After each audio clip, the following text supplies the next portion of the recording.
अस्सलामुअलैकुम guys, welcome to my channel we have solution. आज की क्लास में हम सीखेंगे एडोब इलस्ट्रेटर।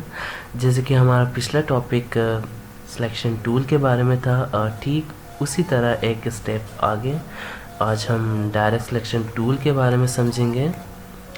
तो चलिए शुरू करते हैं। शुरू करने से पहले मैं आप लोगों से एक रिक्वेस्ट करना चाहूँगा कि अगर मेरा चैनल किसी ने सब्सक्राइब नहीं किया तो प्लीज़ मेरा चैनल सब्सक्राइब कीजिए ताकि हर आने वाली वीडियोस आप लोगों के लिए यूज़फुल रहे। तो चलिए सॉफ्टवेयर ओपन करते हैं। सॉफ्टवेयर ओपन करने के बाद आप लोगों के पास कुछ इस तरह सामने आएगा।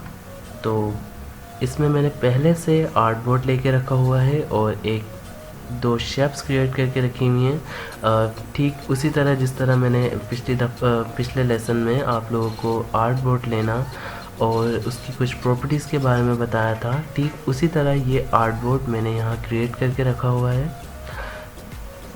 शेप किस तरह लेनी है? शेप मैंने सिंपली यहाँ से लाइन टूल मैंने सेलेक्ट किया, लाइन सेगमेंट। यहाँ लाइन सेगमेंट सेलेक्ट करने के बाद टूल बार में अगर आप जाएंगे तो यहाँ पे लाइन सेगमेंट नज़र आएगा। यहाँ पे मैंने लाइन सेगमेंट क्लिक करके सिंपली यहाँ पे क्लिक करके ड्रैग कर दिया। ड्रैग करके मूव करने के बाद मैंने इधर लाके रिलीज़ कर दिया। तो यहाँ पे मेरी एक लाइन बन गई जैसे कि आप देख रहे हैं। ठीक उसी तरह मैंने यहाँ पे स्क्वायर भी ड्रॉ किया है, जैसे कि आप देखें। यहाँ पे अगर हम टूल बार में जाएंगे तो टूल बार में आप लोगों को एक रेक्टेंगल टूल दिखेगा। तो यहाँ से हम रेक्टेंगल टूल ले लेंगे। रेक्टेंगल टूल लेने के बाद सिंपल काम हमें ये करना है कि हम शिफ्ट प्रेस करके रखेंगे।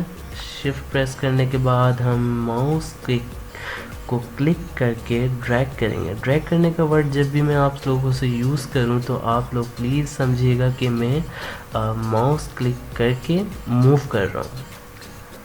माउस क्लिक करके शिफ्ट प्रेस करके मूव करेंगे तो आप लोगों का एक स्क्वायर बन जाएगा।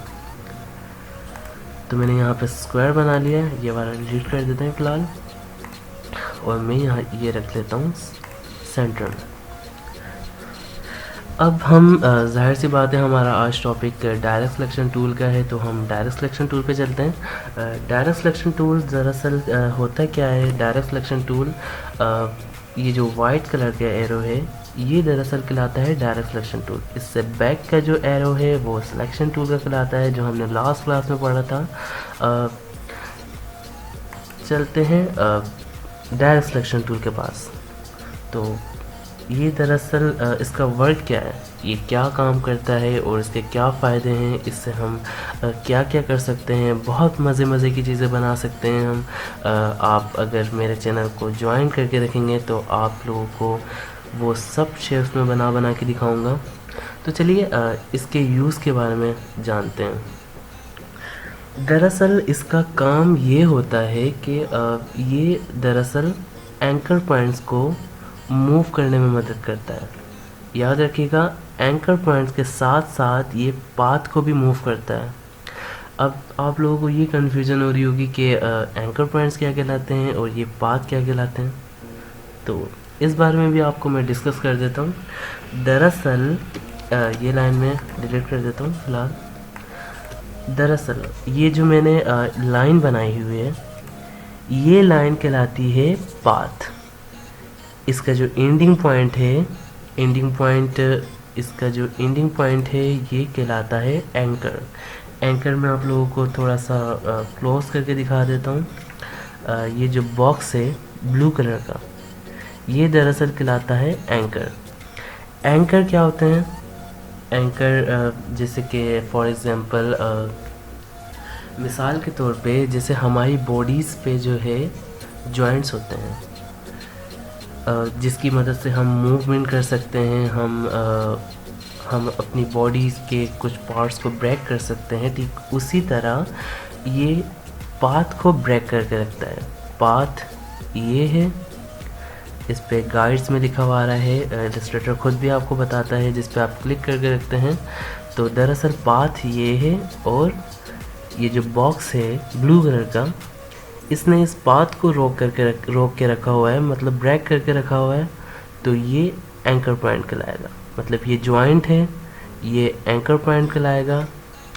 उम्मीद है कि आप लोगों को समझ आ गया हो। बाकी मैं आप लोगों को एक मर्तबा और डिफ़ाइन कर देता हूँ।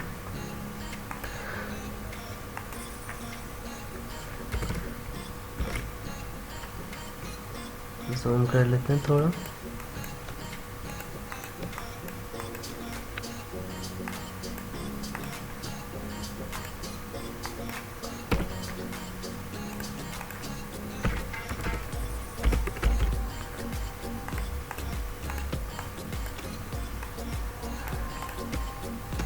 देखें, ये कहलाता है पाथ और ये कहलाता है ये जो इसका, मैं इसको रीनेम एडिट कर देता हूँ।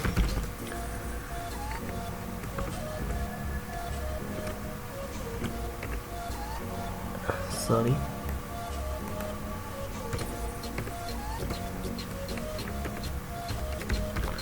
ये कहलाता है एंकर।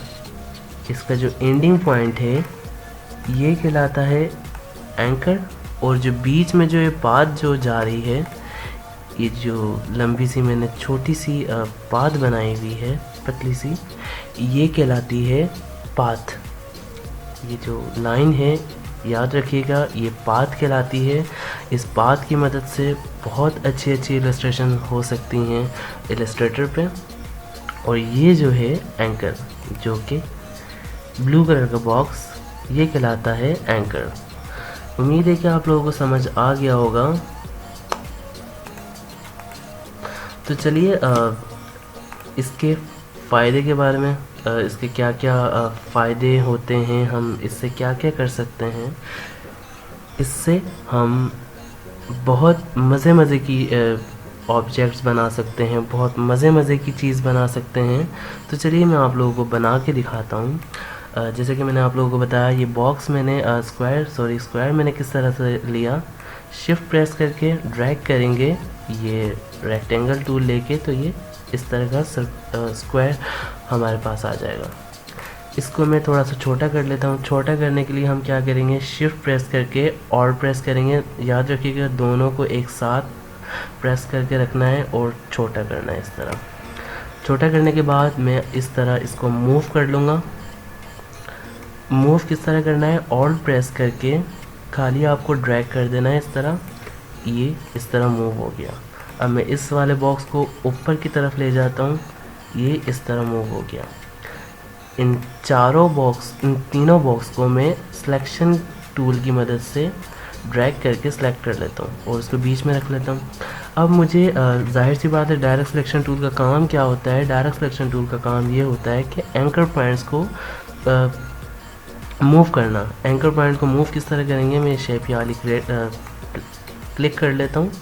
अब एंकर पॉइंट्स को मूव करना है मुझे। इन दोनों जो ऊपर के जो एंकर पॉइंट्स हैं इस स्क्वायर के, ये मुझे थोड़े से मूव करने, इधर मूव करना है आपको ड्रैग करके। माउस का लेफ़्ट क्लिक प्रेस करके आप इसको नीचे करेंगे तो ये इस तरह से हो जाएगा। अब ठीक इसी तरह मुझे इन दोनों एंकर पॉइंट्स को मूव करना है। वो हम इस तरह इसको क्लिक करके इसको ड्रैग करके यहाँ रख देंगे। तो देखिए ये एक आपको बॉक्स की शेप में एक बॉक्स की शेप बन चुकी है मज़े की। अब हम इसमें कलर भी कर सकते हैं इस तरह।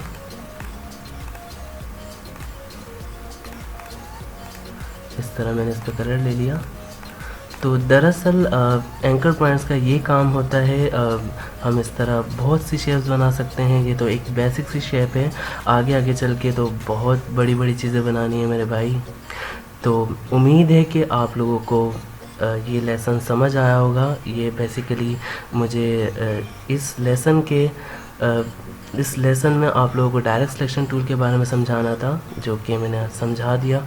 उम्मीद है कि आप लोगों को ये लेसन समझ आया होगा। अगर समझ आया है तो प्लीज़ मेरे चैनल को सब्सक्राइब कीजिए और बेल आइकन को दबाइए।